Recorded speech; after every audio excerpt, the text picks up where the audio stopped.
Gitumbok nga leader sa kultong nagpaila nga Diyos Amahan ang gireklamo sa duha ka mga babaeng miyembro sa pagtuo nga miamong-among kanila sulod mismo sa ilang templo. Ano ang report? Ang 17 anyos nga tinunan kinsa usa ka estudyante uban siyang amahan ang minangop sa National Bureau of Investigation NBI 7 human siya biktimaha sa usa ka lalaking nagpaila nga usa ka faith healer nga si Teodorico Feriol. Minangop sila kang Feriol human makasinati og balatian apan gimanduan siya nga moserbisyo sa templo nga nahimutang sa lungsod sa Asturias. Gipainom siya sa albularyo og likido nga nakapaluya sa iyang lawas ug didto gihimo ang daotang tinguha. Nihila ko niya na ko na ayaw di din. Ana siya nga, agwantaha lang na kay pagbuot ni sa espiritu hanon.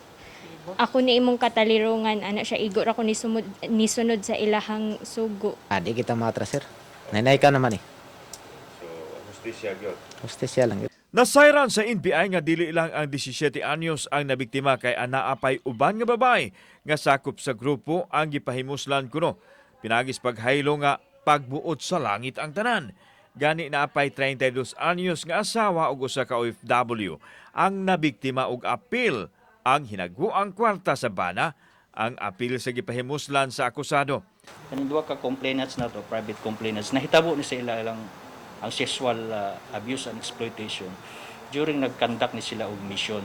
He is commonly known as Master Tatay Brad During, a suspected religious cult leader and faith healer under the Higaw Nun Spiritual Consultation Services. Sumapa nga gigamit sa akusado ang pangalan sa mga ahensya sa gobyerno nga pagpanghadlok sa mga biktima.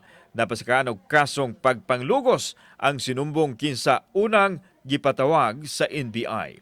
Kauban si Cleofer Lumayag, ako si Alan Domingo. Balitang Bisdak.